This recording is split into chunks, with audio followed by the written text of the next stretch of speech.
Monem and Monodrama, so far pretty chill, but it seems like their clockwork is in danger as Auto, the target for aggression from earlier, will finally pay the price. As of course, well, I thought it was level 3 on the Rubik, but even so, 1 Telekinesis, 1 Fate Bolt is already enough for the reductions for the control. And of course, you always want to get that double tick off the Pit of Malice, just to make sure he's not moving anywhere. And Auto, he's not gonna move fast until he gets level 6. Things are definitely a lot easier for Freaky, but with so much action happening and with, well, the lack of early damage, it is making it a little bit difficult for him to farm. Currently at the top of things, in terms of CS, we are seeing Nefret, Manam, and Niche. Habibis, they are a little bit slow in terms of their early laning, but they did obtain first blood and a kill, so things are somewhat equal. Russell, ooh, a little bit of damage onto the Darkseer, but thankfully he's got the Surge, and he shall surge away. Mog going in for the deep dive to snatch away as much as he can from the creep wave. Darkseer is not getting as much farm as he would like to. And topside, Freaky in danger. He gets caught up. One more strike. Imp. Oh, the Fairy Fire for the save.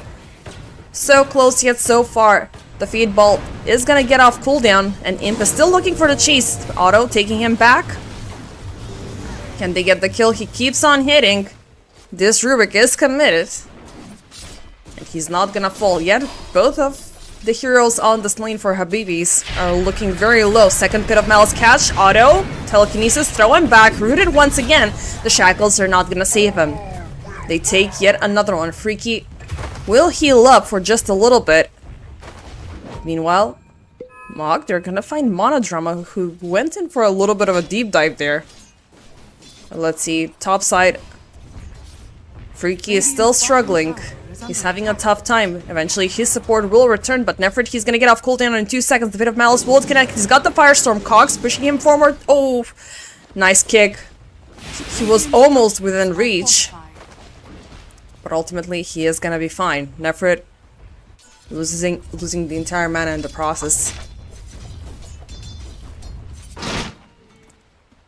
So far, 5 minutes in, the biggest victor here is indeed this Drow Ranger. Topside, the action does not subside. Imp going in aggressively. The Blood Grenade will connect. Nice wind run from Freaky. It seems like Rubik will pay the price.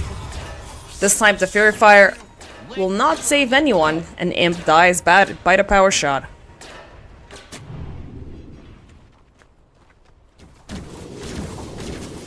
But yep, Drow, she's still untackled, untouched, free farming, doing whatever the hell she wants. Falcon Blade is going to be already completed. Mid lane, how are we looking in terms of ultimates? Niche getting his first, leading by, well, pretty much an entire level over Shushu. What happened here? I mean, yeah, 13 denies. That explains it. That's where your experience left. Shushu is still struggling to get whatever he can. He needs that experience. He needs that damage. Monodrama is paying mid a visit. Mog is already at the double Imp. Oh, contact has been made with Auto. He keeps pressing forward. The Cogs are gonna push Rubik out. Up on high ground, but Niche, Monodrama, nice catchy leg. They're gonna pull back the Clockwork, the damage, the Frog Stomp. Is it gonna be enough? Oh, one more hit, one more projectile. Come on! They're gonna get it. The Creeps, they got the last hit. But it's good to see something happening around this mid, as it's been pretty quiet. A lot of rotations, but nobody falling just like that.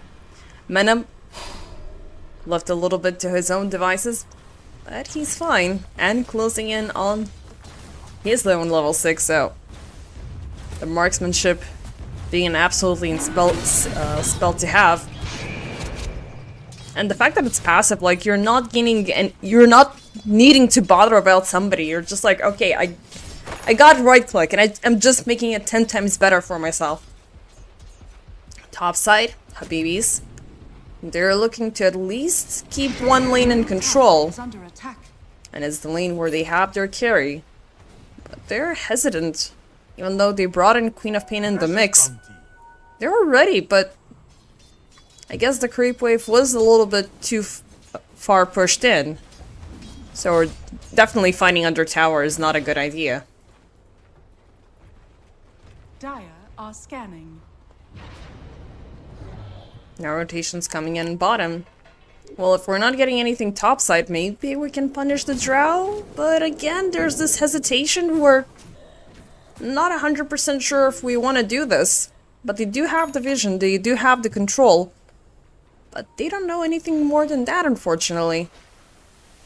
So they're just utilizing what they can during this little bit of downtime, maybe in the hopes of compensating in terms of farm. But it's looking tough. They need kills more than farm. The only hero that is farm competent here is the Darkseer. And, well, it's been tough. Let's just say. He still does not have level 6. He's still lacking on any bigger item. And he might be under siege soon enough. Monodrama. He's looking to keep Habibis in the lane, but now they will commit. Manam jumped upon. There's the wall. Oh, they have her locked down completely. Catchy leg, throwing her back. Oh, Manam is safe and sound. The Rolling Thunder coming in from niche. Silent stuff. Russell, he's caught up into the pit, and he shall die within it. Otto, trying to close in from the backlines to scare off Manam. Not happening. It's gonna be 2 for the price of null. And a beautiful team commitment coming in from Ilbris.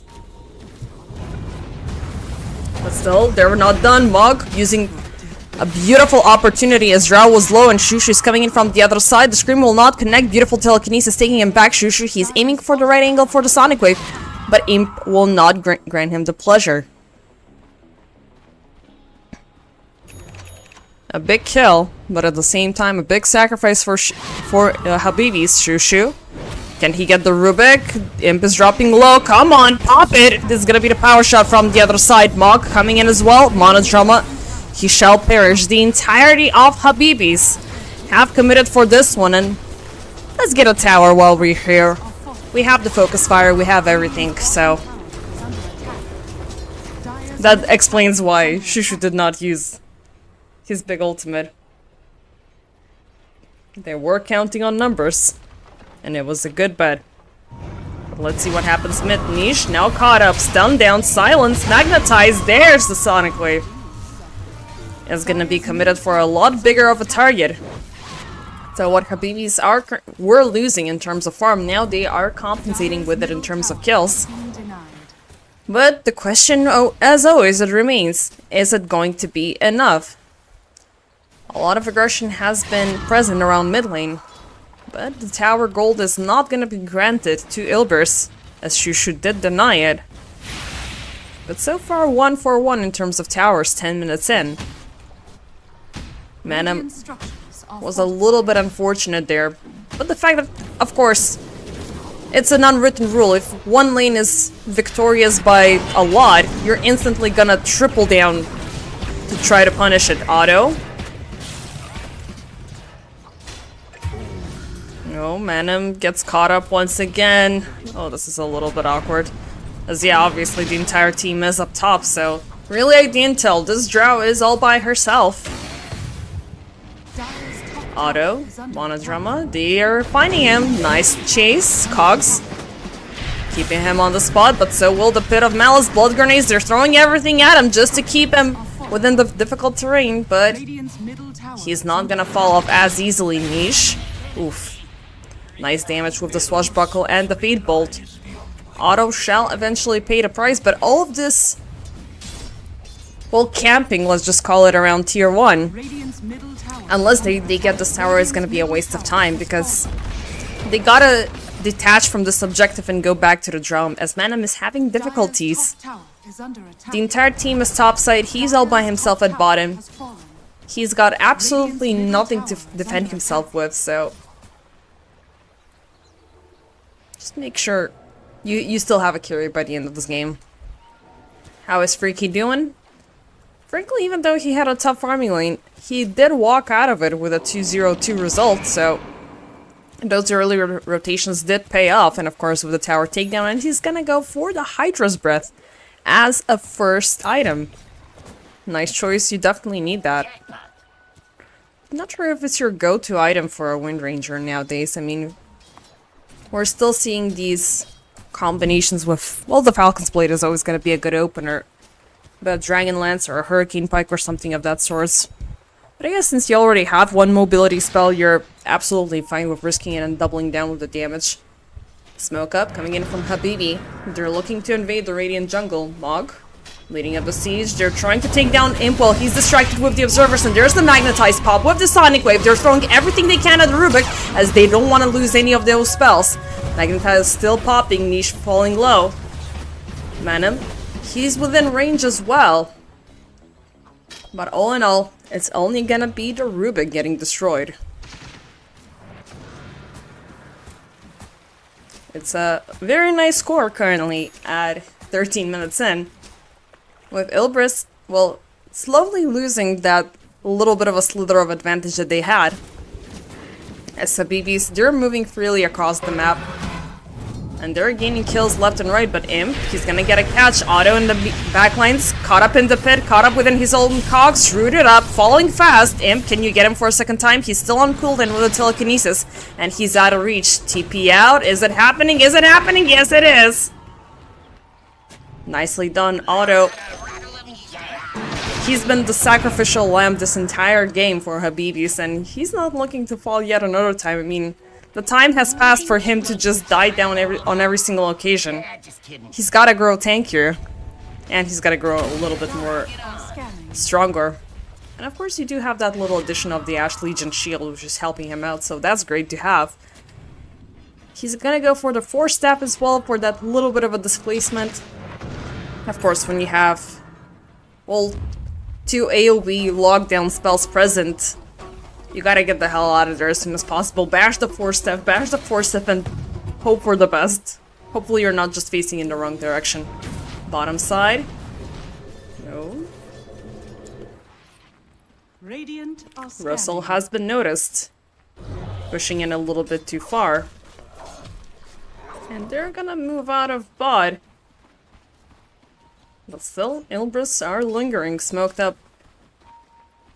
Using Manam as bait, but so far there's nobody responding, so they might as well want to push in a little bit more towards the tower in the hope Manam is not going to go too far. But now it's nighttime, so it's not recommended for you to fight. Maybe just go in for that dominated creep, get that. Oh, 102 gold, not too shabby, not too bad. Top side, ongoing push coming in.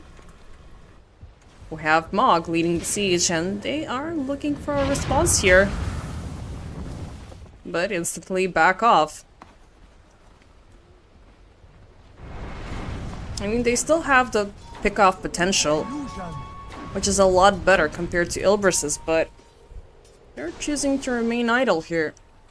They're choosing to chill, they're looking to farm, they already have opened up a decent portion of the map.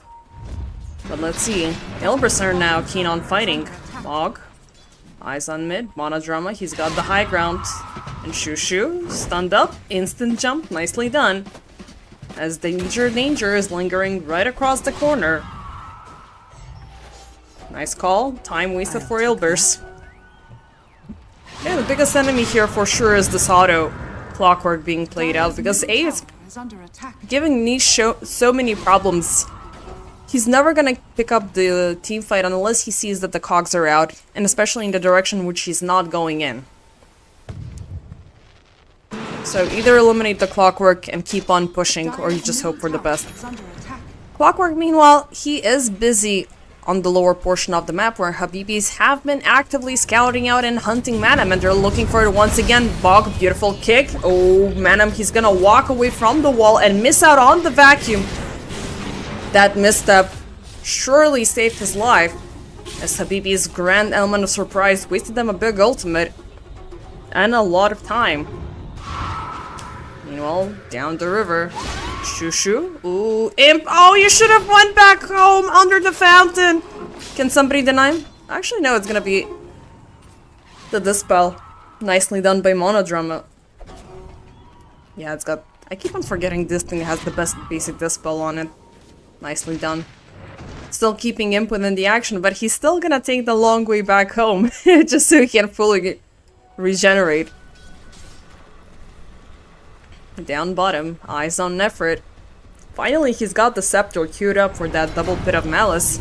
But those efforts will be hindered as they're looking for him. There's the jump, but everybody's within the pit.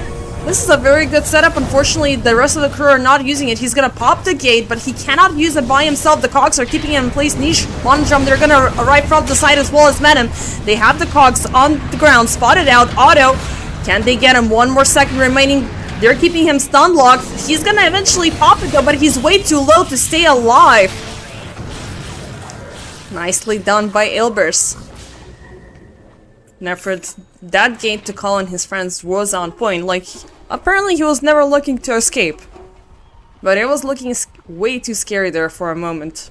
Radiant are How much did they get out of it? Well, they didn't have any streaks, but still that's a lot of money. Especially to bring him closer to the Aghanim Scepter topside. It just scans being dropped out by Habibis as Freaky was looking to go across it. But now, he's hesitant. He's not gonna do it. Him though. He sees Freaky. He sees the Wind Ranger. Meanwhile, Nefrit gets caught up by Russell, so now they gotta equate this. Silenced up, gusted out. But the Magnetize is popping. Focus fire upon Manam. Ooh, they are regretting this just a little bit. Actually, no, it was not the Magnetize, it was Monodrama playing, but now we have Mog caught up in the mix. Magnetize, though, is on cooldown. Monim pushed forward, he wants Freaky, he wants to carry that, and he's gonna get him, but he's still in a bad spot. Rolling in, Mog. Can they drop Manam down to 0? Auto, chasing, Shushu, beautiful Sonic Wave. Taking him down, 3 for the price of 1. Actually, make that 4 for the price of 1. They already took Nefrit pretty much solo on the bottom side of the map. And without the initiator, without the frontliners, looking a lot tougher in the cog. Oh, that cog like left the door open, but still Niche is having a tough time connecting. Still Auto, 1 more swashbuckle, he's gonna get it. Pit of Malice, okay, Nefrit back in business. They got the queen, they have her rooted up, Vacuum taking targets back, but they almost had him. Not enough damage for the kills. But did it equate the result here in terms of kills? Not really. It ended up being 2 for the price of 4 alongside with a streak. So far 20 minutes in, it's pretty stable. And aside from this game, which is gonna be temporarily paused up as, of course, coordinator issues, Dota issues, Valve issues, mouse issues, Discord issues, headset issues. We've seen it all. But yeah, Habibi's still getting the fruits of their labor, still getting kills after single time de-initiate, so it does prove that they're scary when they're brought in all together in the mix, and I was expecting to see this. They're really impactful in unison, but one small misstep, one small miss, and it does allow Ilbers just to jump away and reinitiate every single time. We saw earlier what happened with Russell missing out on the vacuum. Manam did not connect into the wall. They didn't have the lockdown addition that they needed for the Drow Ranger, so she just walked away from danger, turned around, popped the multi-shot, and everybody was dead afterwards. Withholding ultimates is also a bad idea for Habibis. Because you gotta utilize Sonic Wave every single freaking time. The cooldown is pretty low, the damage is absolutely insane. And to make matters worse, Shushu is going for the Scepter off his own, so the Shadow Strike AoE is gonna be brought into the mix, and it's always tough to have that. But thankfully, Ilbers, they do have a lot of good frontlining, which is just getting better minute by minute. Underlord Scepter is nearing completion. He's got the rod, so he could be... Well, I wouldn't rush to the Gleipnir completion right now, maybe going for a BKB for some... at least an extra layer of safety away from the lockdowns. Pango as well, absolutely great. His Scepter is almost looking to be completed, so additional 90-degree swashbuckle damage is gonna be painful as well. But then it's gonna be the shard, then it's gonna be the blink. So the bucket list is, well, the shopping list is still pretty long. For Niche, even though Monodrama is, well, for Monodrama, even though he's playing the Largo, he's still doing a very good job at sustaining the team. But his items, of course, are not going to be as impressive as he's still working out on his Holy Locket. So extra healing, bringing it into the mix. I would like to see him get something like, I don't know, Guardian Greaves or something. And it's interesting why he opted in for the Holy Locket choice instead of the distillers that a lot of people are currently using. I mean, you can set it up prematurely. So maybe, you know, that's what works out in your favor, but this is instant cast, so... And it's percentage based, so maybe that's a little bit better. What is it, the PC? Is it the door? Wait, what is it? Guys! Guys, come on. It's like they're just adding up to my joke earlier. PC, door, internet. Okay. World Cup, yes, we do have the World Cup right now. We are watching football. Well, unfortunately, I stopped watching football almost a decade ago, so now I'm just a little bit desensitized from what's happening. I just wait for the result and be like, oh yeah, it's still going. I might just end up watching the finals, if the teams are interesting. But maybe we can talk World Cup some other time.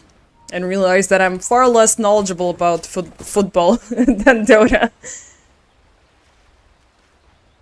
Not gonna lie, last time I watched football was when Zidane was still playing. And, well, that was the last time he played because I saw the headbutt towards his retirement. Saddest retirement farewell ever. Okay, now we're back into the game so we can continue talking about Dota. Habibis with their bottom side of the map invasion. It's gonna be a safe passage towards getting the Tormentor, but damage is a little bit lacking. It's taking them quite a while here. And obviously Ilbers are aware of this, knowing that that's happening. Okay, we're gonna go towards an objective of our own, and it's gonna be Roche. And look at our damage. Look at what we're packing. It's looking good, they're looking strong. They have absolutely zero interventions for their Roche siege. And now Habibis know. The same time it took them to take down a Tormentor, it took the same amount of time for Ilbers to take down Roche. The trait? Well, one is more of a long-term investment. The other one is you're about to see 5 minutes of incoming hell. And to make matters worse, they're indeed gonna give it on to Niche. So if the Pango setup does not work on the first time, it's gonna work on the second. Still lingering down bottom. Oh, Mog. He's gonna get scouted out, but ultimately he's gonna be fine. It's still quite an interesting choice that Habibis opted in for an Earth Spirit going in as a support. It's not the spirit that we see every day. Well, Otto. Again, his cogs will be his own demise. Time after time again. And there's Mog with the jump, with the kick, taking Nefrit back. They are looking to provoke a response here, but they shall regret their intrusion instead. As Mog was looking for an easy target for an easy setup after the Nefrit gate use. But not happening. He saw Niche. And it might be easy to take down the Pango twice, but the Pango once, but the Pango twice with an amplified damage rune, that's a little bit tougher. So let's refocus our efforts topside, smoke up, let's see what's happening here. Well, and we have Venom, now that's an easier target. Instant focus fire, caught up, locked into the trees. The damage seems to be sufficient even though it's coming out slow. Gust for the push, but the rest of the team are not there. And they're not looking to save this poor Drow. Him, within reach, power shot. He's gonna jump away. Beautiful blink steal there. Radiant's top tower is under attack. A little bit of a lack of attention for a lingering problem here. I mean, Drow is falling every single time she is within sight. And it's not the big superstar that we've learned to see. Otto, trying to get away from the Frog Stomp. Niche, charging up. Nope. It's gonna be bait. It's just gonna be the roll-up temporarily. Swashbuckle for the kill. Otto is once again destroyed. And this is just propelling his half towards Blink Dagger insanely fast. Drow, well, she's still not lacking on items, which is good, so every single time she's able to compensate during her 4 deaths of downtime. But she's still gonna need a lot more. She's gonna need a Scepter, she's gonna need a BKB, and this is a very Scepter-dependent game on both ends. The one Scepter that I was keen on seeing, that being Monodrums, is the one that I'm not gonna see. Worthy tribute.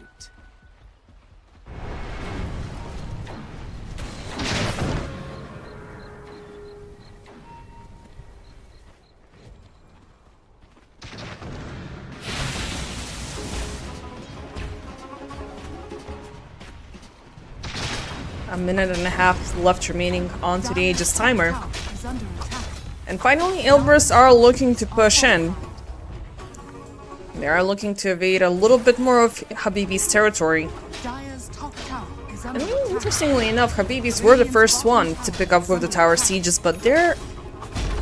well, with this exchange, they're about to be losing one tower, but oof, thankfully, backdoor protection temporarily for the rescue.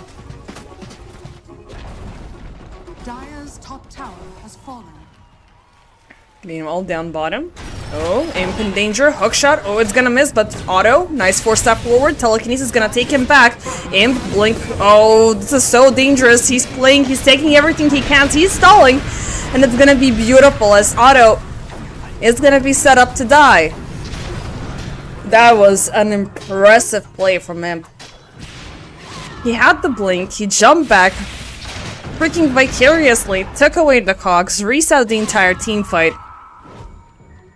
and got one for the team. Bringing Habibis once again in a difficult situation. They will miss out on the Invis rune. But will Habibis do something more with the smoke? Down bottom, Freaky. That's a little bit of a adventurous positioning. Meanwhile, in the backlines, there's a gate. Ooh, beautiful setup. 3-4 heroes. Niche keeps on rolling. He's gonna get Mog first before he can pop the Magnetized Sonic Wave. He wants Manam. He's not gonna get him. Manam gets the hell out of there. Shushu still chasing forward in the back. Pit of Malice. Otto with the cogs keeping an effort on the edge, but he's gonna get pushed back from the cogs stolen by Imp. So far leading for a 2-for-1 exchange. But Shushu, he wants more. Russell backing back. Pit of Malice locking onto 3, but Freaky pops the BKB, gets the Focus Fire lock on onto Nefrit. He's gonna take down the big carry. Well, the big offlaner, Niche. Still under siege. He does not have the Aegis anymore, but Manam, now he's back from the fountain. Keeps on hitting. He wants Shushu dead, but it's looking tough as both of his friends are looking super low. Eventually missing out on the opportunity for the takedown. Monodrum gets caught up by the edge of that power shot. So all in all, it is Habibis getting the better out of this, well, 1 minute long team fight. Dire are scanning. And it's still going, as they still want Niche dead and gone. He's got 2 seconds left remaining until he gets the Rolling Thunder. But this is not a state that he wants to fight in. And without Nefrit, it is looking a little bit tougher. So, time for BKBs, ladies and gents. We're already seeing Freaky's BKB in action, which has saved him on multiple occasions away from the Pit of Malice. So, ground control to Major Tom. It is gonna be us getting to the moon first. And now, let's see. Manam, well, it's gonna take him a while until he gets the BKB.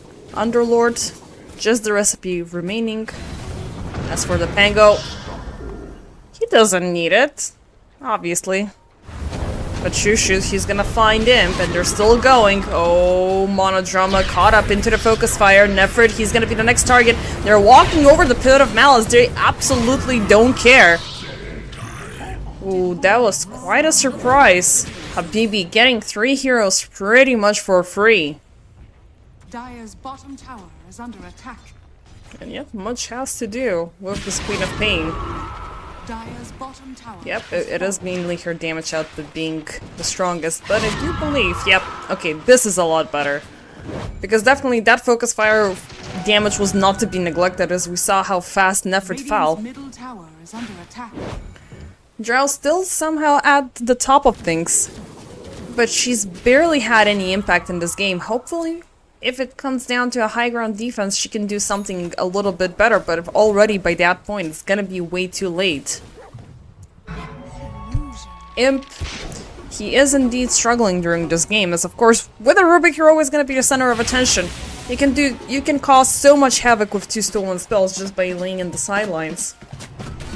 And Habibis, they do have a way to scout you out. They have the blink, they have the surge, they have the hookshot, and they have the rolling boulder to make matters worse. So, second somebody who reaches within range, they're gonna jump upon them. This time though, it's gonna be Niche with a beautiful catch onto Mog. Both of them get caught up into the Pit of Malice. Otto, he tries to disengage, but he's just gonna be greeted with the multi-shot Russell. Freaky.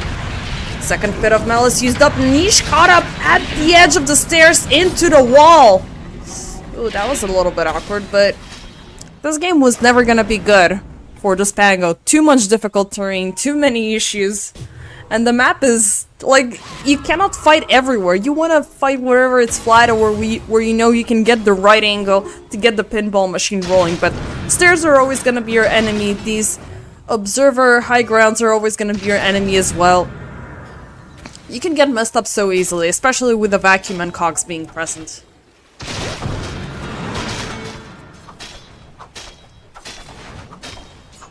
But regardless, Ilbris should be happy with this exchange, but down bottom, ooh, that was a little bit tough, as Nefrid, he's gonna use the 9-second BKB in a very unfortunate manner.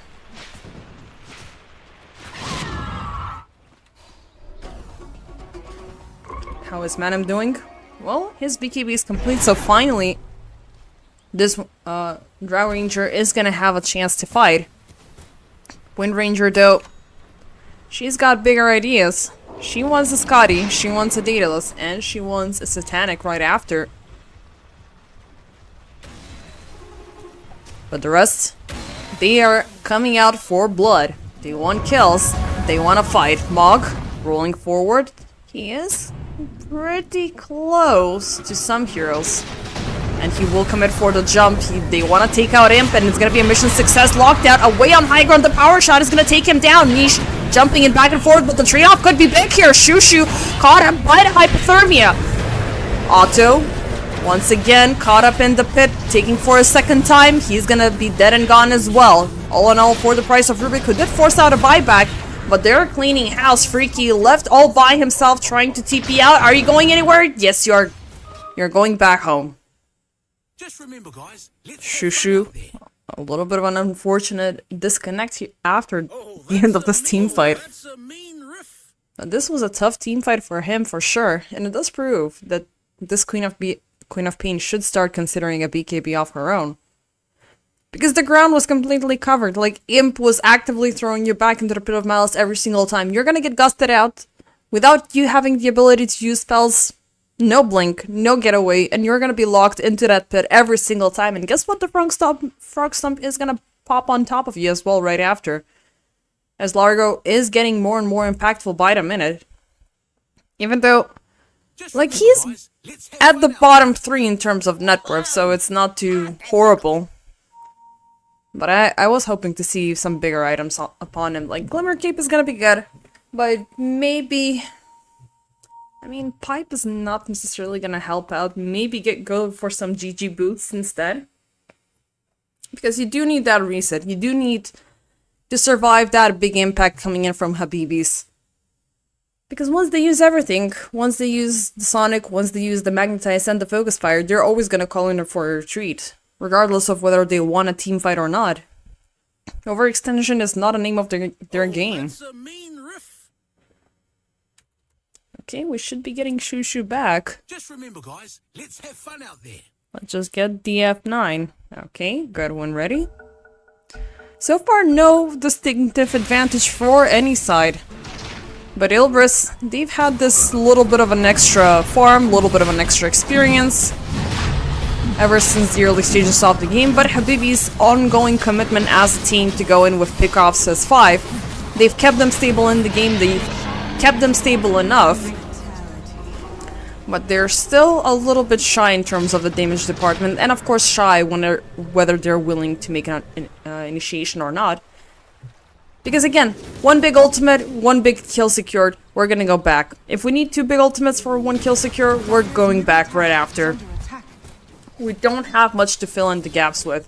Wind Ranger is not packing in a lot of right-click damage. Queen of Pain cannot do any of that. Darkseer, he cannot do any of that either. Even though he's building a very defensive setup for this team with the Shiva and with the Crimson Guard. If he's out of the picture, ultimately, everybody else on the team is naked. No armor, no safety, no control, no nothing. They just gotta hope for the best. Swift takedown of the second Tormentor, this time for Ilbris. Top side. Ooh, a target is lurking and it's gonna be Freaky. Caught up. They're keeping him stun locked into the Pit of Malice, so he won't be able to pop the BKB, and he will indeed pop it very late, but Russell jumping in. Beautiful vacuum onto 4, but he's still upon difficult terrain. Niche trying to roll in to keep them occupied. It's gonna be 3 for the price of none. And a big streak granted onto Imp as Russell. This is the first time he's fallen this game. Actually, no, second time, but he's got 6 kills in between, so that's a lot. And Rubik just getting those kills for free is just amazing.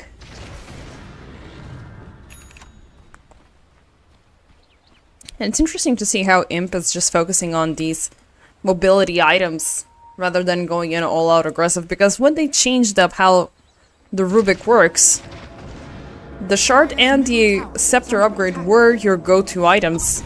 But now you gotta think long-term, you know, you're eventually gonna get all of the spells in the game. But you gotta save your bud. Force Staff, Bling Dagger. Just better get close and personal. Because eventually it doesn't matter how many big ultimates you're gonna steal, because that one good telekinesis is the day and night difference between victory of a team fight and not.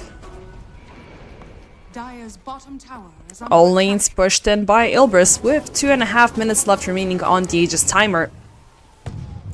But can they inflict more damage? Right now that Habibis are all alive and all together. Queen of Pain gets spotted out, silenced up, still within the Pit of Malice. It's not gonna tick for a second time. Actually, they're gonna pop a second gate. Ooh, they're willing to overcommit for this one. Ilbris, this might be a bad move. Because you guys are pretty close. I mean, from our POV, we know that that's the case. But you gotta respect your enemy, and high ground siege is not something you gotta rush now. Mog jumping in. He's gonna reset though. Auto. Oh, he wants Manam dead and gone, but he's just gonna sign off his own death warrant. The Roche banner is still standing. Manam hitting things from bottom. Freaky, he's gonna be busy with the Roche banner. Enough time for Niche to jump in. Freaky eventually he pops the BKB, but he's still under siege. That's a lot of damage coming in from Manam, as they will take Russell as well. First buyback committed. Auto. He's back into the game right as Niche finishes rolling. All of those passive buffs coming in from Monodrama. It's gonna be enough for Ilbris' commitment to siege down high ground. And through the mid-entrance, Shushu caught up as one more time. Silenced up, rooted up. Beautiful Force Staff getting him out of the difficult terrain. That awkward hesitation from Habibis is what ultimately costed them this game. Like, Mog jumped in, and instead of popping the Magnetize like he should have, they maybe were hoping for a little bit of a better cluster so it's gonna jump better, and Auto jumped in right after him. And him unfortunately did not have a reset button. Once you hook shot in, you're 100% committed. Mog, he has the Bling Dagger, so he just jumped in, rolled in, and rolled back out instantly. So that tiny mistake It cost them the entire Rex to go down, alongside with, well, 3 heroes. Pretty much for free. Age is still intact. Less than 30 seconds remaining, so I'm not really sure if Ilbris are willing to do that again. But, actually, there's been a big difference in the past couple of minutes. Okay, now we have a definitive difference of 17k between the teams. So that does translate into at least 1 or 2 bigger items compared to what Habibi have in total. Dire's courier has been killed. But is it gonna be enough for a high ground siege? They're still lurking, they're still lingering, they're still looking for a chance to push in. But they'd rather occupy this portion of the map a little bit, well, likely. Shard for the Drow, Rubik nothing queued up currently, Underlord nothing queued up as well, but he did commit with the full completion onto Gleipnir. Niche, ooh, he went in with the Disperser full completion, nicely done. Mog, oh, they have him, but it's gonna be a counter setup, instant Pit of Malice, beautiful lockdown onto Mog. Time after time again, this Earth Spirit is not able to pop his ultimate. Manem with 2 targets locked into the pit. Niche still rolling, Otto, he is currently protected by his cogs, but not for long. Shushu, very last second commitment with the Sonic Wave, but unfortunately, Freaky, the Frost Arrows from Manem are gonna hurt just a little bit more, and it's gonna hurt enough for Habibis to call it GG for game number 1.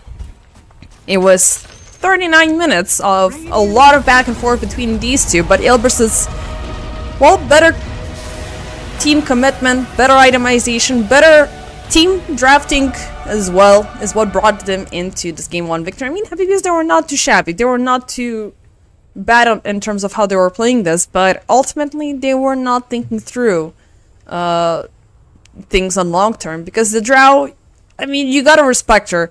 Even if you are tackling her down very early on and you're pushing her down, the rest of the crew were painful as well. Nefert with the setups, Niche with the setups every single time. The ongoing buffs coming in from Monodrama were just impressive, and Habibis, they were just a little bit detached in terms of their composition. So, better draft for sure is what Habibis should focus in game number 2. As for us, ladies and gentlemen, we have a small break upon us, and we shall be back soon enough.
And ladies and gentlemen, welcome back with game number 2 between Habibis and Ilbris Esport. As you can see, the drafts are already rolling out, so let's see what these two are bringing this time.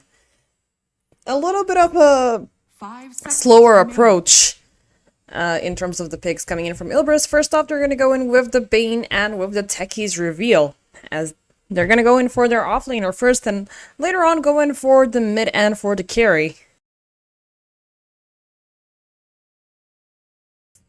Whereas in this scenario, Habibis are going to take a couple of heroes that Ilbris played out during the previous game, and that is going to be Rubik and Drow. So Drow, once again, is going to survive the first ban phase, even though Ilbris, they definitely had a tough time on the Drow as well, but they were able to very nicely compensate it with the annoying presence from Niche and his Pango.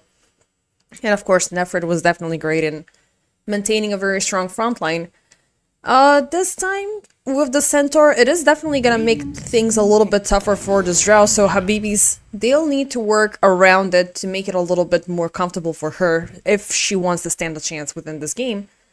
So far, it's gonna be Omni Knight brought into the mix, and it's a good way of having a nice balance between healing, a little bit of control, a little bit of a global safety love as well.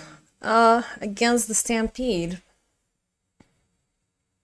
But it's definitely not Largo. I mean, Largo, even though he has been hindered down with the past couple of patches, he's still looking really strong and really impactful.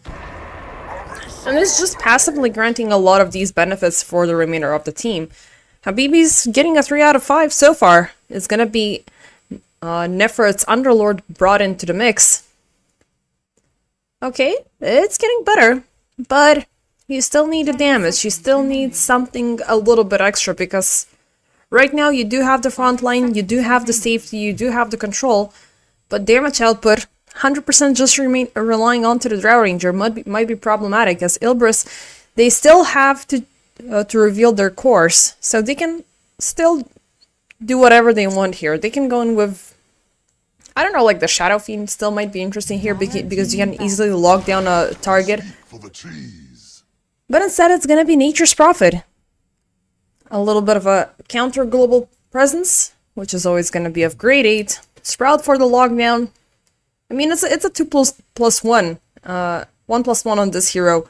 You do have the best option coming in from the Clockwork. And you do have damage building up as time goes by.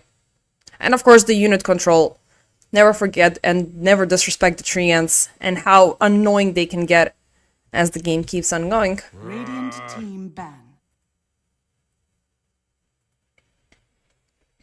And yep, we're still, by the way, waiting on confirmation for the last game for today. As I mentioned earlier, ENC is currently being played out, and some of these players might be borrowed to fight for their nation's colors. So we still need to see if, what was its face? I know it was Team Snetax, which unfortunately it's not Syntax. 5 seconds remaining. I think one of them is not able to play versus Envision. Still,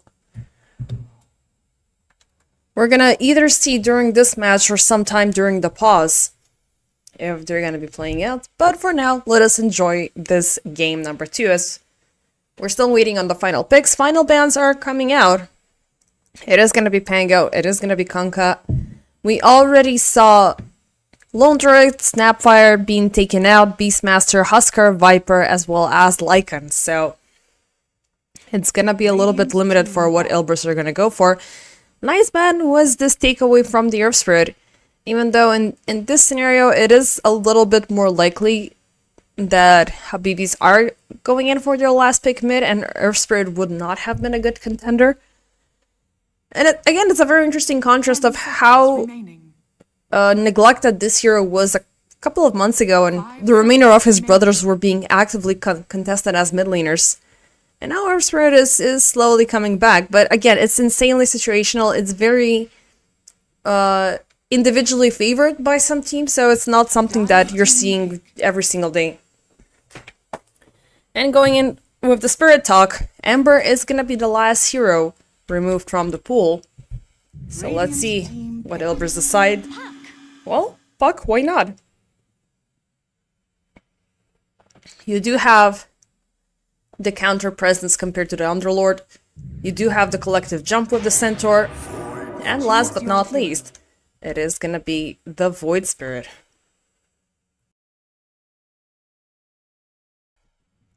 Now, Habibis definitely have compensated with the lack of early damage with the presence of the Void Spirit, so definitely extra points for that.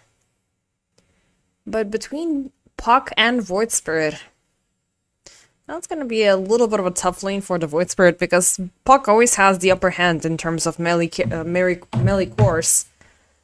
The Curveball, always a great damage output between farming and aggression, but you can always find this little small window and deny the majority of them at those still early levels.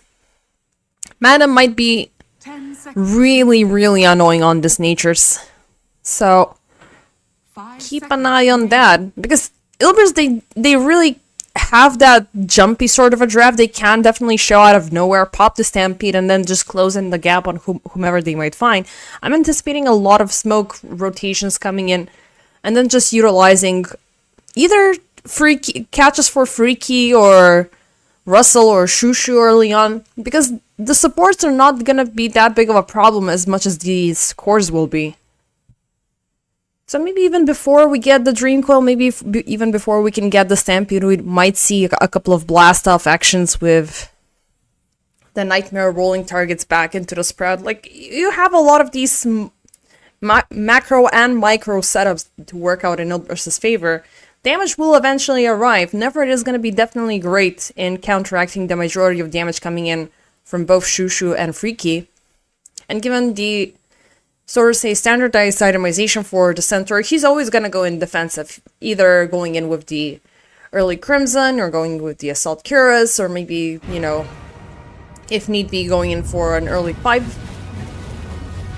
Which in this case, I don't really think you want to go in for the pipe, maybe go in for the premium items, item focus a little bit first, because you don't necessarily have that many strong magic damage inputs. Like the Omni Knight is still predominantly dealing pure damage. Yep, that is still the case with the Hammer of Purity and with the Purification. Guardian Angel, well, it used to work globally. Now it is working a little bit locally. But then again, once you get the Scepter, it is becoming a little bit stronger. Degen Aura, of course, moved as his passive ability, which I think it was at one point completely removed from the game before it got pushed into the innate ability. I find myself strangely Regardless, I'm drawn to this curious odd configuration of how he's gonna prosper, because the one thing that is ultimately feeling a little bit problematic is this frontline combination coming in from Habibi can really easily be destroyed. One Dream Coil jumping in with the Hoof Stomp. Like, there's a lot of ways you can counteract things and set them to your own liking without even bringing Manam into the mix. But Habibis, they cannot be frowned upon, because if they have a good Shushu lane on this Void Spirit, he is really jumpy, he is really aggressive, and he could have a good time hunting down the Nature's Prophet without allowing Ilbers to do anything about it. But we shall see, as the good old pause is primarily upon us.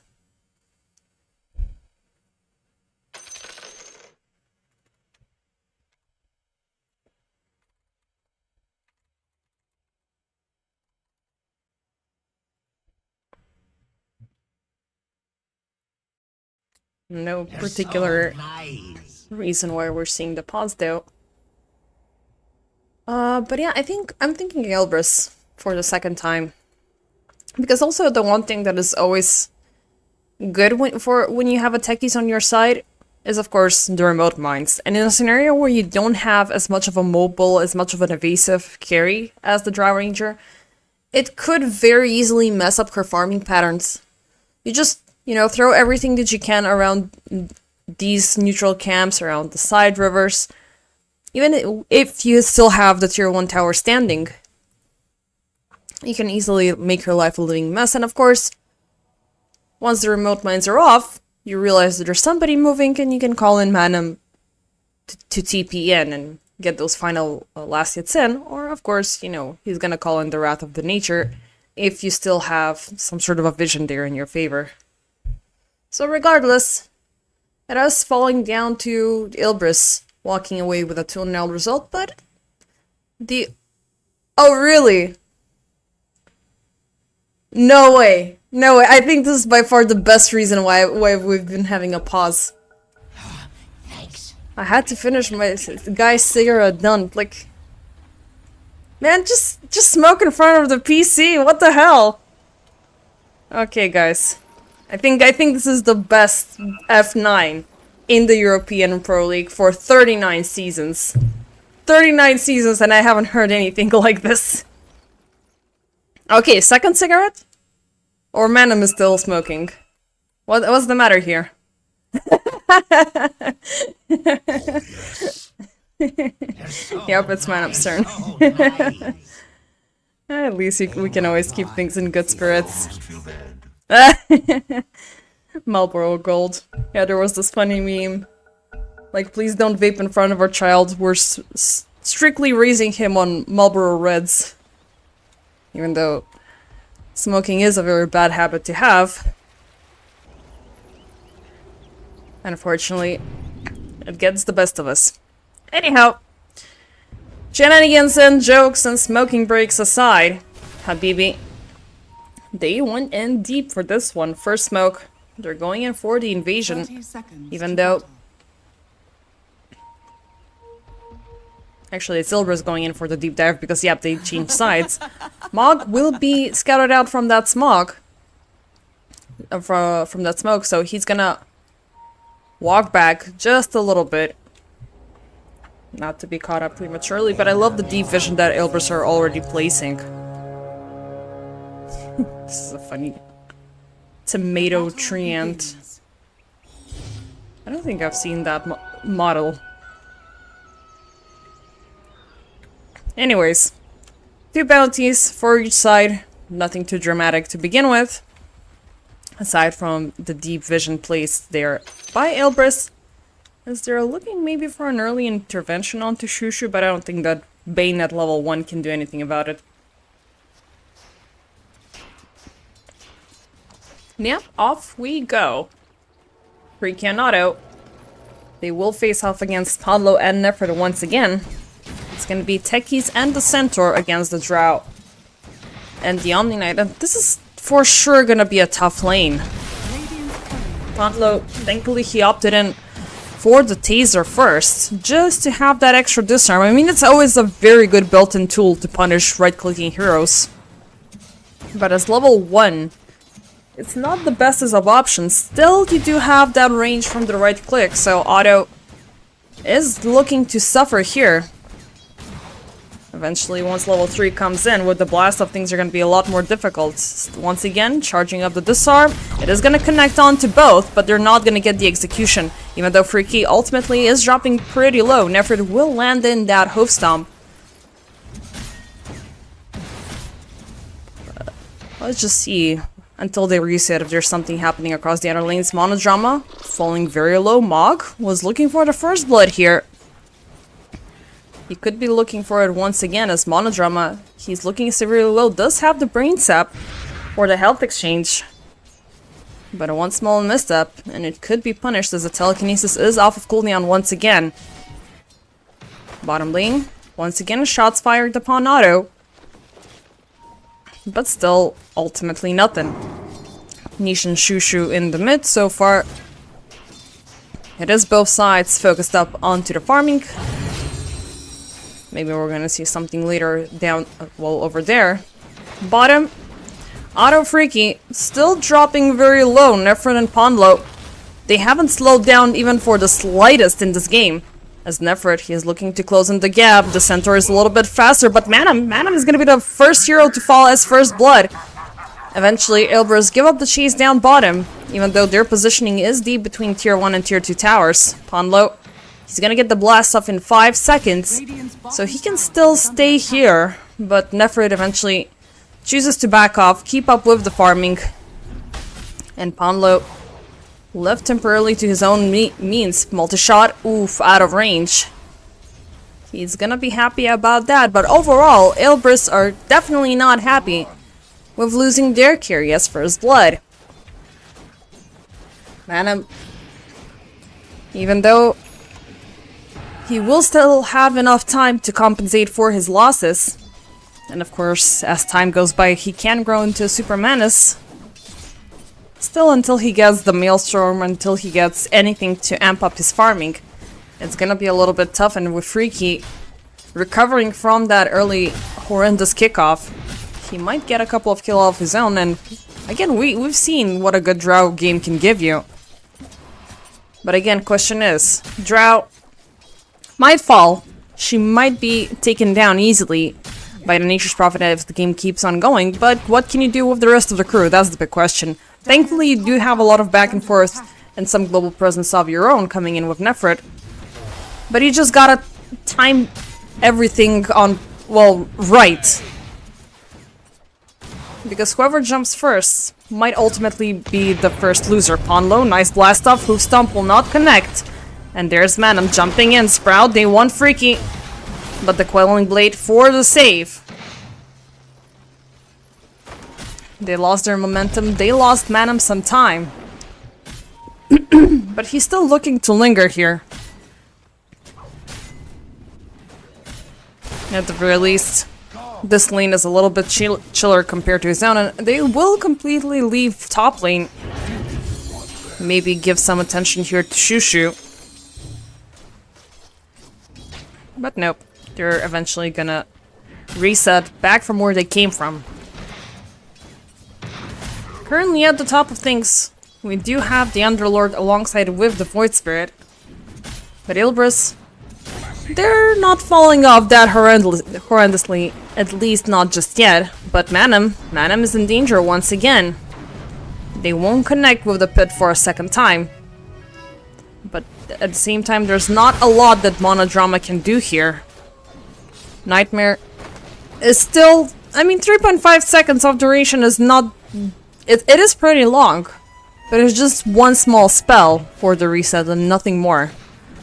Bottom side, Ponlo and Nefrit once again are throwing all of their efforts into the attempted takedowns of Freaky and Otto, but nothing is happening. Unfortunately, their efforts are in vain. And Manam, he cannot call in the rotation that he did earlier because he needs the resources of his own, he needs time, he needs money, and he's not gonna get them for free. And this is not a Nature's Prophet playing support just to jump in, teleport in with the Sprout and hope for the best. I did my stuff. No, you're gonna need a lot more. Still, the ongoing pressure for Ilbris is at least, you know, giving them some good effort because the catapult has reached the tower, so maybe they can open up the map a little bit sooner. Monodrama, beautiful rotation, finally. We're gonna see a takedown. It's gonna be Otto falling, leaving Freaky all by himself. He does not have a gust.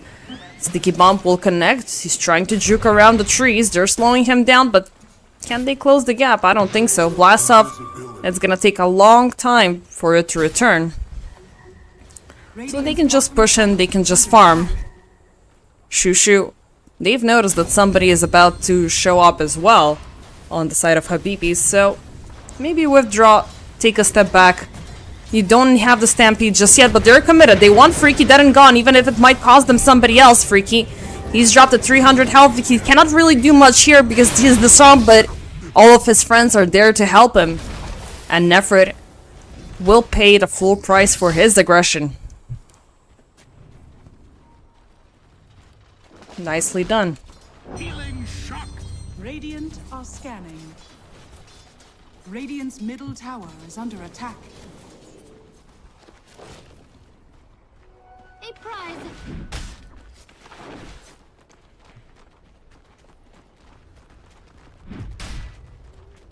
Dire's bottom tower is under attack.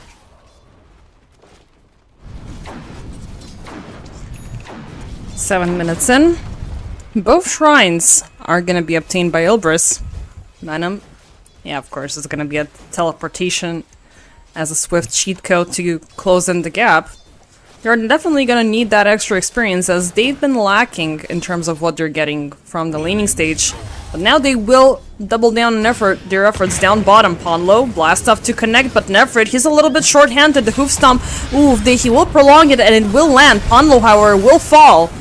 But the trade-off is favoring them. Can he get the tower? Oh, he will, but it could cost him his life. Nefrit, oh, he's gonna have some additional friends here. Russell coming in, Pit of Malice. See, this is what you've been doing to us all game long. Is under attack. Oh yeah, it might have to do, by the way, with my settings, because I'm always dropping the video settings on way too low, so I can at least maintain some, well, decent visual quality without my PC burning down, because it is 40 degrees right here, and yesterday I had an entire electrical outage in my neighborhood just from the heat wave. So I do have a crappy PC, and it's a heat stroke time, so this is energy conservation. Let's just leave it at that. You're gonna get your explanation with a 5-minute delay. And of course, due to that comment, they did amp it up just a little bit, so it's not gonna look as shitty. Anyways, 4/2 so far favoring Habibis, with slowly but surely Aelbris getting a little bit of a better treatment after that bad kickoff. They are still pushing bot, they are still trying to be as aggressive as they can onto Freaky. And they've been doing a good job. I mean, they've kept her behind Manum at all times, even with that one additional kill. Can they get auto for another time? Ooh, the Wrath of Nature. It is painful. Freaky. Nice blast of jump. They have the Stampede, but they're not gonna make the jump. But instead, the big jump was happening in mid, where Shushu and Mog are gonna get destroyed. Now, this could have been a very good 2-lane effort, but regardless, they got 2 big targets, and well, it's not gonna be very super free, but they're gonna commit for somewhat of a push. As long as, well, that fortification kind of scared them off, so it's okay.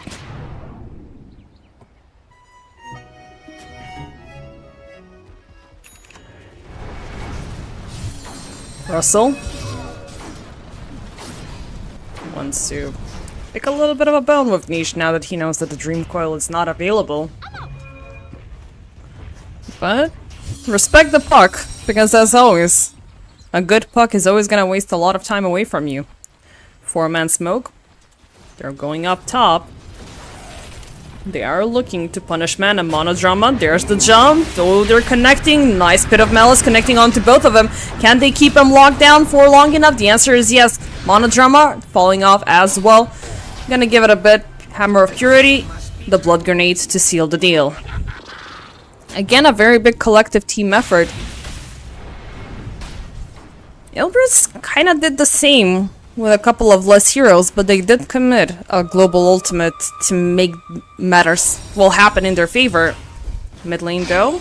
No, Shushu, Dream Coil, Sticky Grenade, they have him disarmed, but they kill him? Beautiful avoid, Niche, blast off, Ponlo, oh, they're gonna get him! Manum jumping in from right under the tower, Russell as well with the Pit of Malice, he's gonna get Ponlo as a return kill, and there's the draw as well. Niche dropping low, Rolling Thunder, he's been put to sleep, he finds the orb to jump back home. It's ultimately gonna be a 1v1 and the siege for the tier 1 tower being slowed down. Top tower is under attack. Radiant's bottom tower is under attack. It is looking like game number 1 to some extent. Not gonna lie. How are they looking in terms of CS? I mean, Silver is getting a little bit better. Nefrit currently leading. Freaky is still very, very low on farm. It's already, it's 1.2k difference between him and an H Prophet. With, well, all tier 1s still standing strong. Mid lane dropped to 50%. Top lane is down to 440 HP. So we could be looking for all tier 1 towers to be dropped in about 2 or 3 minutes from now, give or take. Radiant's top tower is under attack.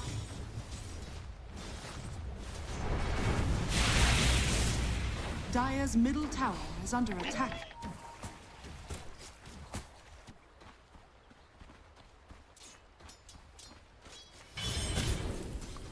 Auto. Still looking for something extra from the Omni Knight. So far he's been doing a good job at protecting Freaky, but his uptime is what has been kinda shaky. He has died once, but the amount of times he had to walk back all the way home was a little bit scary. Too scary for comfort. Shushu and Mog, meanwhile, topside, they're looking to hunt down somebody. And that somebody is Panlo, who just came across the gate. But is he alone? The gate is rolling once again. Actually, it's reinforcements favoring Habibi instead. Ooh, they pretty much have everybody here. Actually, yeah, they have everybody topside.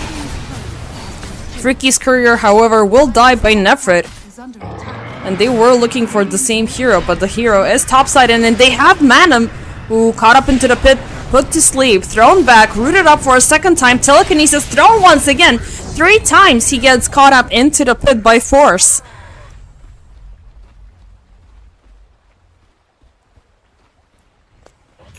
Dire's top tower is under attack. Again, a good commitment. Dire's top tower has fallen.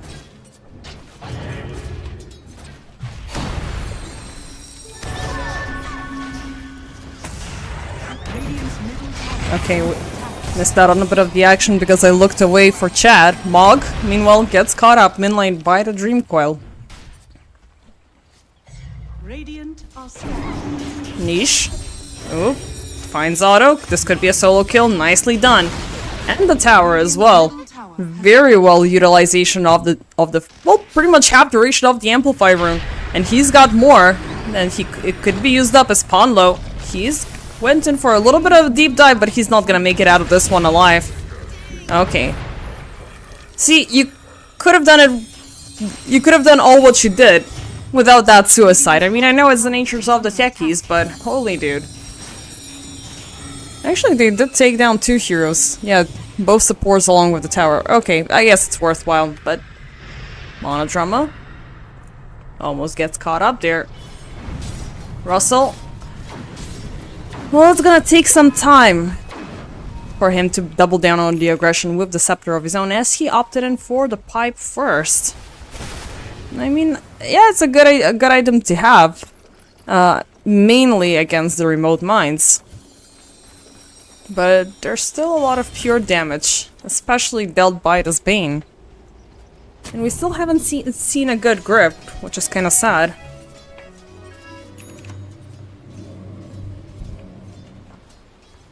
But we'll see. All in due time. But aggressions... Oh, Habibi. It's just gonna be for the creep. And they're gonna try to go in for the tower. At least equate the result. Because you do know that you have a Nature's Prophet in this game. So every single time you look away, he's gonna be pushing in. And it's taking them quite some time, even with the catapult, to take down this mid-tier 1 tower. Eventually, fortification gets popped. Are Ilbers gonna do something about this? They do have the Dream Coil if they choose to initiate. And Niche, he's gonna go for it. Orb? No, he's gonna hesitate. Meanwhile, Monodrama is pushing up top. I thought for a second that it was the Nature's Prophet, but... Man, he's busy elsewhere. He's been hunted down 3 times already. Which is for sure not good. Freaky, he has suffered only once. But still, he's got a whole lot of map space to share with the rest of the crew. I mean, Habibi, they've been in a good position mainly due to the fact that they're getting kills from here. But they're not compensating on farming. They don't have a lot of map space. They need to share a lot. Because Void will need farm. Nefert is gonna be needing farm. Nefert is the only hero here that can stay AFK farm and then just keep on going.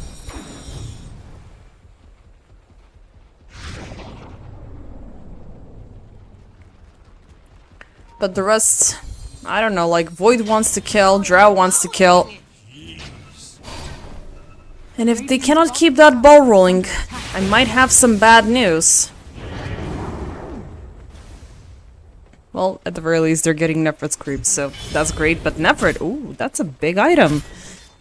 Completely missed upon the fact that he went Heart of Tarask first. I mean, just proves to show that he's looking to exploit the fact that Habibi don't have any early damage. Definitely if they're focusing in a 5v5 scenario. And afterwards, he's gonna go for the blink. Interesting choice, but not a bad one. It is always gonna help you out in the long run. Manum. Well, he has the full completed Mjolnir, which is always great to have, and he is looking for a very big kill. Freaky gets caught up, the Guardian. Therefore, the save along with the gate, but Otto will be put to a halt. As your sir are not gonna go through it. Well, they could have went through the gate, it was not that far off. Shushu. He's gonna find Monodrama in the mid. Radiant's bottom tower is under attack. So, ultimately it's gonna be a trade-off. But again, like in a trade-off scenario, ultimately it is Ilbris who are winning. Because they have taken down all tier 1 towers, they're lingering on the Radiant portion of the map very courageously, and they're a lot faster in clearing out creeps and converting all of that into value. Nature's Prophet, for him is just the BKB, and right now he can easily pick and choose when he wants to intervene. Habibis, it's gonna be tougher for them to go across the river. So unless they find a good skirmish down the lanes where they're feeling a little bit more comfortable in fighting, that's how could they win the game. How they could win the game. Nefrit.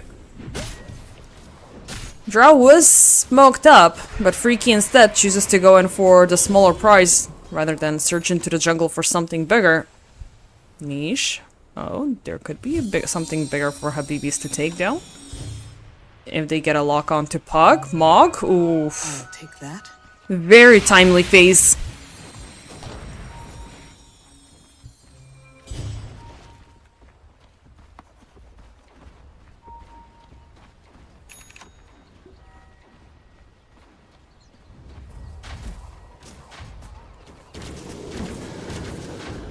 Freaky though. It's always about this Drow that you cannot necessarily overcommit onto a big item at start. You always gotta make these small portions of your bigger items, as they're a lot more manageable. But that currently just results into half-arsed items until this point. I mean, yeah, you like the agility coming in from the Yasha, you like the range coming in from the Dragonlance, but it's not a Manta, it's not a Silver Edge, it's not anything bigger. Stampede used for defensive measures by Ilbris to get the hell out of the Tormentor range before it's far too late. Scanning. Because they know it's been a little bit too quiet from Habibis, and Habibis are rolling up for a strike. Smoked up. Oh, they could find Manum here.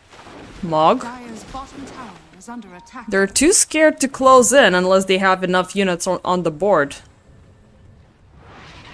And they will lose their chance. Manum, he's now completely on the other side of the map. A lot of time wasted for Habibis. I don't like this. They're gonna be caught up by the bombs. And oh, Niche. There's the pit. He's gonna get silenced up. Shushu, hypnotized. Beautiful catch, beautiful takedown. Almost making it look too easy. But that's just one hero. And you committed 3 ultimates for it, I mean...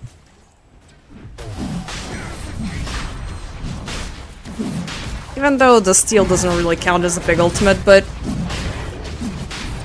You can always bring in the statistics, yeah, they used 3 ultimates just to take me down.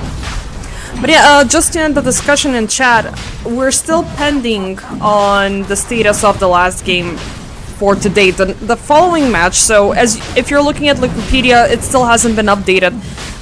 Game number 2 is not gonna be played out as it got rescheduled since yesterday. And for game number 3, we're still pending, but meanwhile, Nefrid with the jump, nicely done right after the Aegis. This is a little bit of a tough contest, as Freaky already took down the second life, and Shishu is there to clean up house. Hanlo, Nefrid, both of them will fall. This was a half-arsed commitment from Ilbris, which made them lose a lot more than benefit anything. Radiant's bottom tower. This was way too tough, and Shishu, the fact that he got the shield was a great addition to the mix. Nefrid's jump was absolutely insane, but it was again half-arsed. They didn't have the puck. Madam, of course, you're gonna bring him in if you're looking to win the team fight.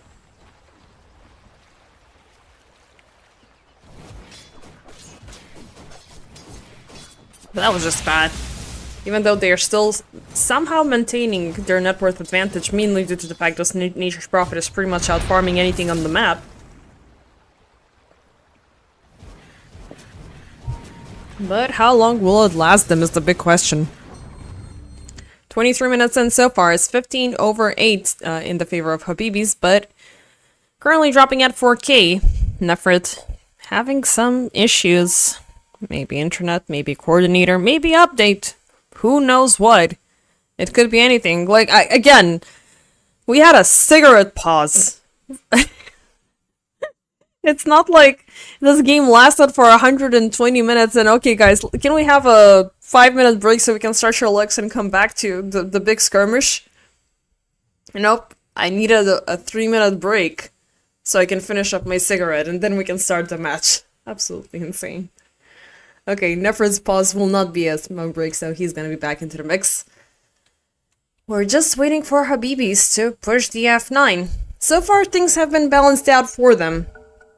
They've kept control of the map, they've kept control over team fights. Every single time they're picking up a fight, they're absolutely winning it, which is great. But that last initiation coming in from Ilbris, it was not there. I mean, they wanted to intervene on the Roche siege. The idea was grand, the idea was there. Nefrid's jump was absolutely perfect, but they didn't have all of the big ones aligned. Oh, and this time Habibi cannot sell. What?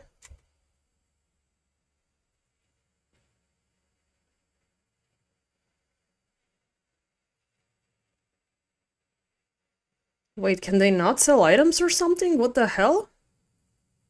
Oh my god. 4 heroes getting disconnected because of a collective bug. Okay, hopefully it got fixed for Freaky, but he's not gonna be able to check it at the pause. I mean, there's a first time for everything.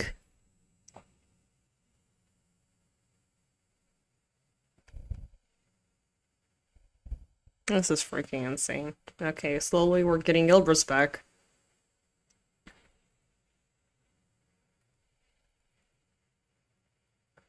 Just some weird stuff happening. Dota coordinator.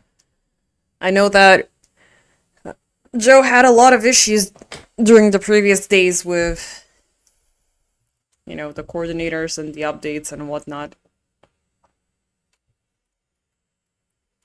Currently 4 players experiencing technical issues. We're still waiting on Manam to return. Okay. He has returned into the game. Let's see if he's gonna load up on the map and everything is gonna be fine. We're gonna know after the break if the bug has been fixed. Because if they're not able to sell things, they cannot really tell during the pause because you cannot do anything. Let's see if they're good to go at least. Okay. Let's see if now things work out. I mean, probably they're using the mark for sell option because it automatically picks up what you're trying to sell via the courier. Okay, yep, apparently it's still bugged. Maybe they cannot mark for sell, maybe... Okay. Well, I guess something worked out. They're still willing to fight. Freaky disarm, but he's still willing to chase Ponlo. Never a good idea to chase the techies. Because he's always gonna drag you into a minefield. But it seems like there's still an issue.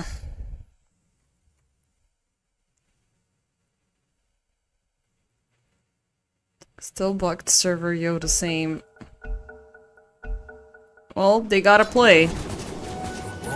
I mean, if it's Bottom tower is under attack. mark for sell option not working, then maybe...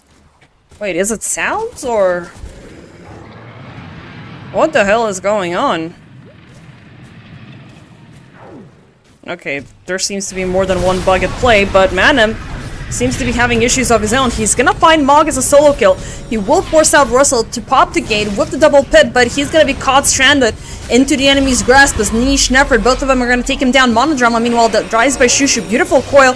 Otto and Mog gonna get caught up. Mog, he shouldn't die here because it's gonna be on a dieback. Stampede rolled up. Otto with the Guardian. He gets caught up and is destroyed. They have Freaky within reach. A couple of projectiles are left needed for the Drow takedown, and the Aegis is on the ground. Radiant's curse. They will take down Mog for the second time. Freaky, hoof stomp, stunned down, tries to manta away, but it's not happening. Best he can do is gust away with multi-shot. But nope. It's not gonna be enough to take down Nefert. Niche taking 3 from the 4 Radiant kills. structures are fortified. Yeah, I'm not sure what's happening, ladies and gentlemen. A lot of issues, a lot of bugs. Something is happening from Valve's side. Fallen. I'm not really sure if it's a sound issue or a cell issue or something like that. Like, the players from both ends are experiencing a bunch of problems.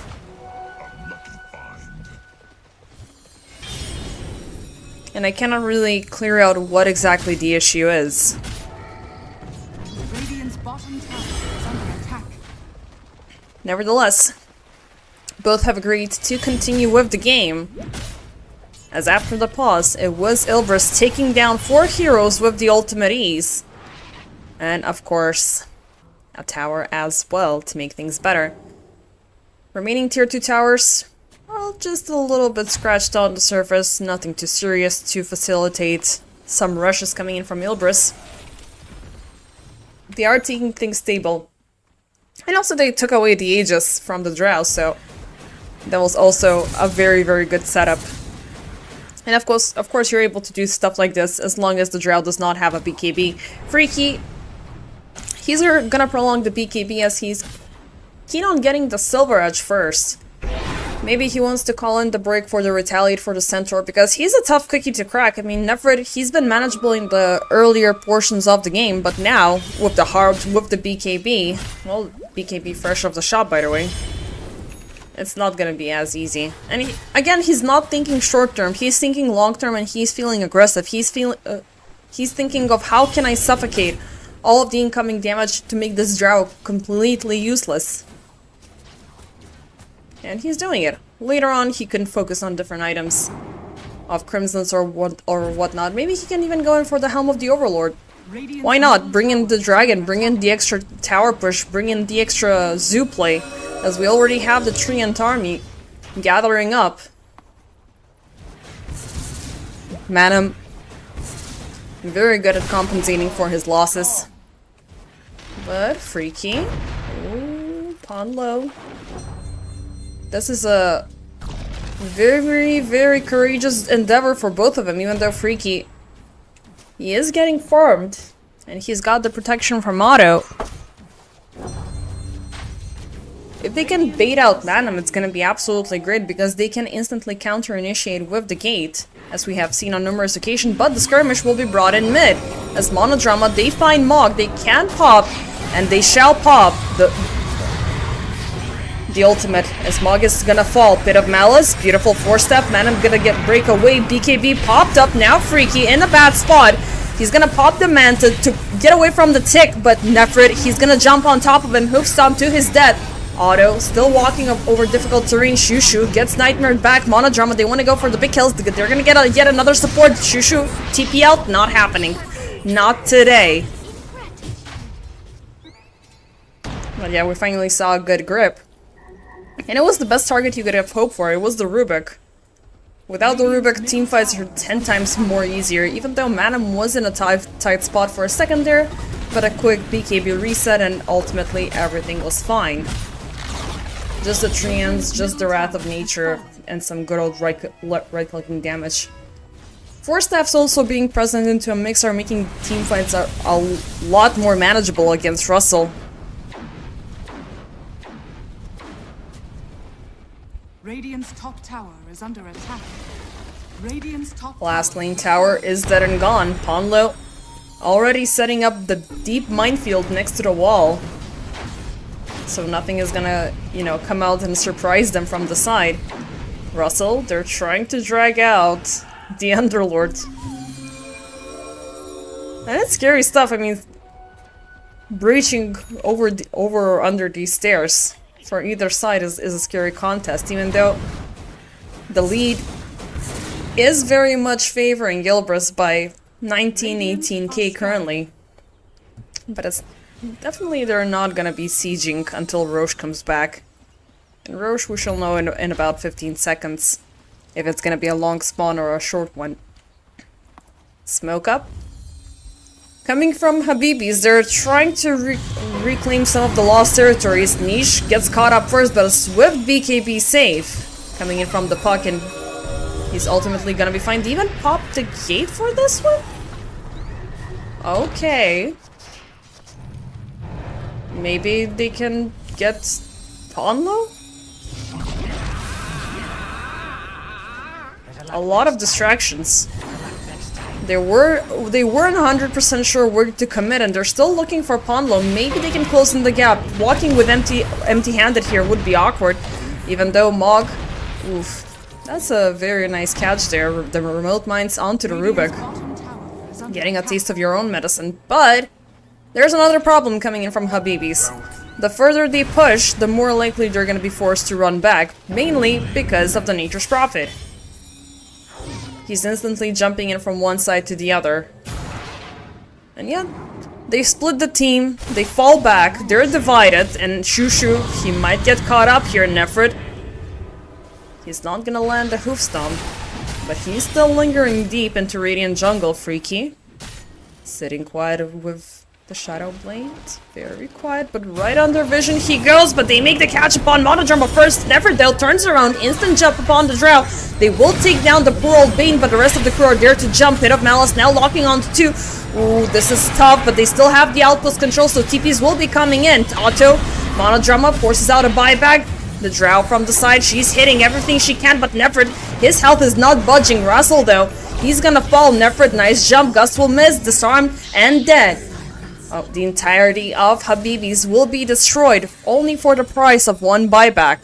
Radiant's middle tower is under attack. And they're going in for the high ground siege. I mean, something that's been similar for both game number 1 and game number 2, Habibi, they do have the right idea of how to fight as a unison. But as the game keeps on progressing, they're kind of losing their momentum, they're kind of losing their focus, or they're realizing that they're lacking the resources to commit onto big skirmishes. And I don't know, like last time they had these issues with the Earth Spirit not launching the ultimate on time, even though he had the setup on a couple of occasions, but there's been this hesitations, this lack of communications, which is understandable, especially for a recently formed team. Ilbris, they've been standing with this team composition for about 3 or 4 seasons, so they're a lot more composed, they're a lot better at communicating their objectives. And of course, a lot better currently at executing them. Bottom lane cleared up, mid lane is out, top lane is exposed, and it's time for Roche once again. Roche number 2, 33 minutes in. But they're gonna look to bait out their enemy first. Smoked up, Roche hasn't roared just yet, but Habibis, they are anticipating for them to jump in, but Freaky, oh, he's gonna get caught up first. They're trying to defend him with the Pit of Malice. It's gonna be a mission success as Manam gets caught up first. On low, Monodrama in a tough spot. They're still withholding the grip. Another Pit of Malice in the backlines. They're having a lot of control here. Monodrama, he's gonna pop for a second time. Habibis. Oh, what a beautiful intervention from them. Realizing that if Ilbris had the buyback, they would have used that on Manam instantly. And they will go in for Roche instead. Auto? Yeah, don't tank the Roche. Just no need to do that. Ponlo? Ponlo Nefrit? Oh, are they gonna... Don't do the same thing again. Do not do the same thing again. They're looking to do it. But they're gonna be far too late. Freaky, he claims the Aegis, but Nefrit, just get the shield rune and get the hell out of there. Wait out for half a minute for your teammates to rejoin, and maybe you can do the same thing you did earlier. Because this is the second Roche that Habibi are getting. First time they lost it due to them scouring a little bit too courageously. Now it's gonna be a little bit more difficult because across 2 lanes they have super creeps coming in. They're not gonna be able to utilize this Aegis aggressively, and they're only gonna be able to do as much during Manam's death timer, which is not a lot. Manam, he's gonna be back in 5 seconds. They're once again gonna be enclosed within their own base. And they can only hope for the best, even though Freaky... Well, he's been getting better in terms of farm, but again, there's a big gap between the rest of them. 3 heroes above 22k. And Habibi's, they're around 18k in terms of their course, so...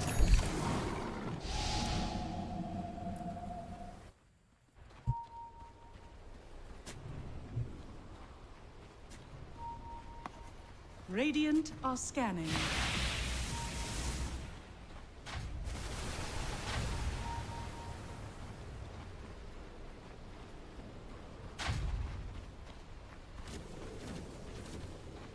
Dire are scanning.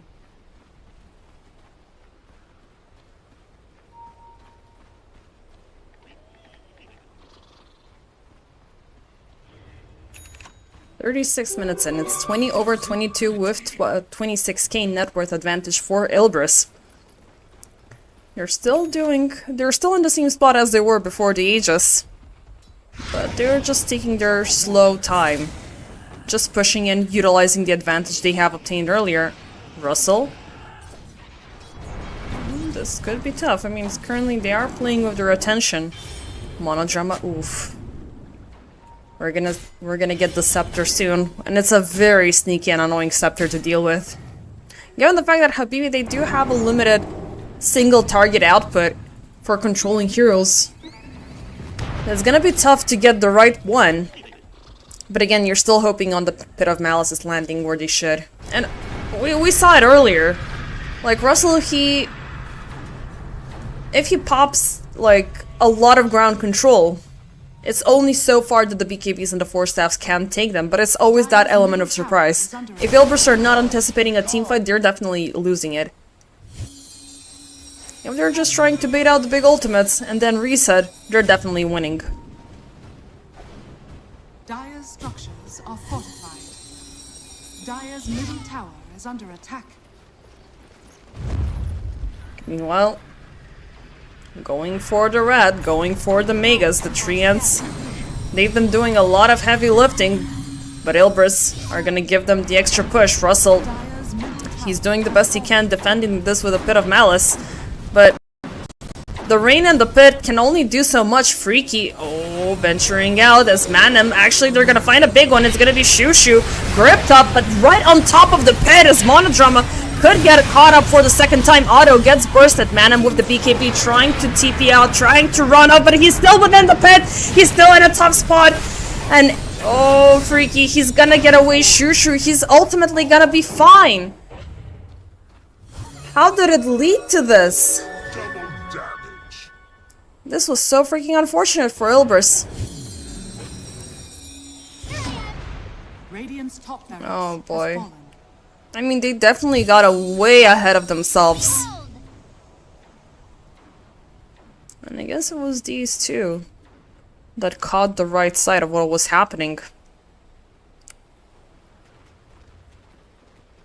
Even though, I mean, now, even though it's getting tough for both sides, obviously, Habibis, they do have the upper hand when it comes down to these team fights. They do still have the control. Their damage is beginning to show. Radiant are scanning. But they've suffered a lot of losses. They're 1 racks away from force to force megas. And Shushu survived that entire endeavor, but yeah, I guess it mainly has to do with this Krell's Crosshair being present. Yeah. And of course, there's not a lot of magical damage on the other side, which is absolutely great for you. I mean, of course, yeah, you do have the puck. But he went in for this Parasma play, along with the Octarine and the Shivas. Ooh, big endeavor, big catch. It's gonna be Mog. 1 minute. On it. Well, it's not a dieback. It's just that normal death timer. At least for now. The lack of mana has definitely made these past couple of minutes for Habibi very, very breathable, because they've been able to at least push out the waves out of their base. But still, they're gonna be in the same situation as they were earlier. Still, it could be neither side willing to commit until the next Roche. Because Habibis, they can definitely protect high ground, but they cannot really go in with a deep pickoff unless Russell finds something juicy under their own vision. Ilbers, by this point, they should know. They always gotta fight on a favorable terrain, because the Pit of Malice is always gonna show out of nowhere. They should either get a 100% lockdown onto one core and make their lives a lot more difficult. It sounds easy, but it's not. Top barracks are under attack. Hanlo going in for the Scepter upgrade. Interesting choice. I mean, they definitely have changed how the minefield sign works. But I still can't get over how much more toxic this hero has been in previous patches. The Mad being, well, it wasn't called Mad. It was remote. No, it was not. It was remote mines. And the fact that you can stack them out on the same spot and wait for some unwary hero to show up, you just press DX, you detonate everything, and it goes kablooey. It would have been a lot more fun if it left a crater on the ground. Like a Looney Tunes cartoon. Anyhow, Roche is still not revealing when he shall arrive, but again the Manam shenanigans are not stopping. This time though, the melee racks will be a little bit tougher to claim. But now they know, once again, they have Habibis locked onto high ground. Hanlo doing his best to, well, make every single venture a lot more difficult for Habibis. But Ilbers, not sure if they're looking for a fight or if they're just looking for control here. It's gonna be tough for either. Oh, Mog! Oof. That was scary. That was really scary. Monodrama, meanwhile, gets caught up by Russell. And it's gonna be a gate committed for the Bane. And Bane is not gonna be back for another full minute, but enough time has been bought for, well, the Treants once again. They will pop the Dream Coil. But Habibi, they're on the double. They're instantly responding to this aggression, to these intrusions. As again, it might be a small confined space, but you can go from point A to point B really, really fast. And yeah, Ilbers were trying to keep them distracted. It was a noble idea, but it was not as good it was not a good one since you didn't get the Magus. Niche. Oh, Mog. He's gonna get caught up. And he's jumping. He is trying to get away. Thankfully, it is gonna be a mission success even though he gets caught up by the step. Yeah, it was looking quite scary there for a moment. Monodrama is gonna be back in a couple of seconds. Roche will be back in about 30. Meanwhile, Ilbris are gonna get smoked up and continue with the same shenanigans as they did earlier. But maybe with the luck of catching Freaky at the same time. Niche jumping in with the Shivas, jumps into the backlines, gets a lock on to Otto. He's keeping him silenced up. He's gonna die, but he's got a buyback for the Guardian. Nefrit keeps on going. He wants Freaky, but Freaky, he's under the Guardian Spirit. And oh, the grip! the grip from the Rubik. It's gonna get a lock on to Nefer, turning everything around, but freaky Nish is gonna jump into the backlines. The Drow forcing out a buyback alongside with Russell. Manam still in the backline, still hitting. BKB still unused. And he's hitting, he's doing whatever he can. Russell, he's got him in the Sprout, but he can't really shoot him from low ground. Shushu on low, gets silenced up right at the edge of the pit, but Shushu, ooh, this could be a bigger trade-off for them. It's the last buyback that they have available. And they're gonna use it. Meanwhile, Freaky, oh, Niche with a jump into the backlines, but he will sacrifice himself for this one, but still they're gonna get Russell as well. 2 heroes on the dieback, Shushu as well. Ooh, this is some scary stuff. They will secure the Megas though. And they will secure Auto for a second time with only 2 heroes left on the defense lines alongside with the fortification. It's gonna be enough for Habibis. This game was already tough to defend, but I mean, kudos for them. Every single time they got into a team fight, they were able to win it, mainly because Ilbris were making a lot of impulsive mistakes. But Ilbris, they knew they had the upper hand. They just needed that one left remaining dirty move to make things happen. And yeah, it was over sooner than later. It feels like we had a lot more pauses than we had of game time. Just kidding. Yep, Ilbris still 2-0 victory. 2-0 victory. Great series, great map, great picks, great setups every single time.